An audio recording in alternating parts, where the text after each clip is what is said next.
Subscribe to our channel and press the bell icon for the latest updates. ప్రపంచ cup కోసం భారత జట్టు ప్రకటన.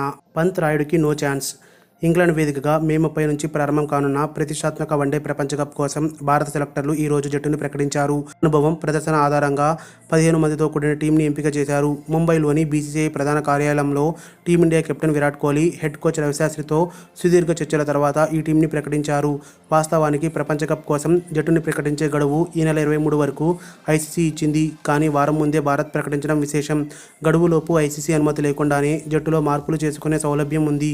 ప్రపంచ కప్లో తలపడే భారత జట్టు ఇదే. Virat Kohli captain, Rohit Sharma vice captain, Shikhar Dhawan, KL Rahul reserve opener, Vijay Shankar, Mahendra Singh Dhoni wicket keeper, Kedar Jadhav, Dinesh Karthik రెండో వికెట్ కీపర్, చాహల్, కులదీప్ యాదవ్, భువనేశ్వర్ కుమార్, జస్ప్రీత్ బుమ్రా, హార్దిక్ పాండ్యా, రవీంద్ర జడేజా, మొహమ్మద్ షమి. ప్రపంచ కప్ షెడ్యూల్లో భాగంగా జూన్ 5న దక్షిణాఫ్రికాతో తొలి మ్యాచ్ ఆడనున్న భారత జట్టు ఆ తర్వాత 9న ఆస్ట్రేలియాతో, 13న న్యూజిలాండ్తో, 16న చిరకాల ప్రత్యర్థి పాకిస్తాన్తో ఢీకొట్టనుంది. అయితే పుల్వామా ఉగ్రదాడి నేపథ్యంలో పాకిస్తాన్తో మ్యాచ్ను బహిష్కరించాలని దేశవ్యాప్తంగా డిమాండ్లు వినిపిస్తున్నాయి. కానీ కొంతమంది భారత మాజీ క్రికెటర్లు పాకిస్తాన్తో మ్యాచ్ ఆడి వారిని ఓడించి అమర జవాన్లకి ఘనమైన నివాళి ఇవ్వాలని కోరుతున్నారు. ఒకవేళ పాక్తో మ్యాచ్ను భారత్ బహిష్కరిస్తే అప్పుడు పాక్ను విజేతగా ప్రకటించి వారికి 2 పాయింట్లు కేటాయిస్తారు. ఇప్పటి వరకు ప్రపంచ కప్లో ఒకసారి కూడా పాక్ చేతిలో భారత్ ఓడిపోలేదు. ఇంగ్లాండ్లోని కఠినమైన పిచ్చులపై ప్రపంచ కప్ జరగనుండడంతో అనుభవానికే సెలెక్టర్లు పెద్దపీట వేశారు.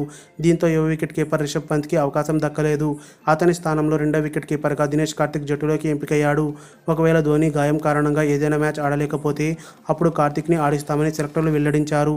1983లో కపిల్ దేవ్ కెప్టెన్సీలో తొలిసారి ప్రపంచ కప్ గెలిచిన భారత జట్టు ఆ తర్వాత 28 ఏళ్ల సుదీర్ఘ నిరీక్షణ తర్వాత 2011లో రెండవసారి విశ్వ విజేతగా నిలిచింది. ఆ మ్యాచ్లో కెప్టెన్ మహేంద్ర సింగ్ ధోని 6తో గెలుపు లాంఛనాన్ని పూర్తి చేసిన తీరు ఎప్పటికీ చిరస్మరణీయమే. మరిన్ని అప్డేట్స్ కోసం మన ఛానల్ని సబ్స్క్రైబ్ చేయండి.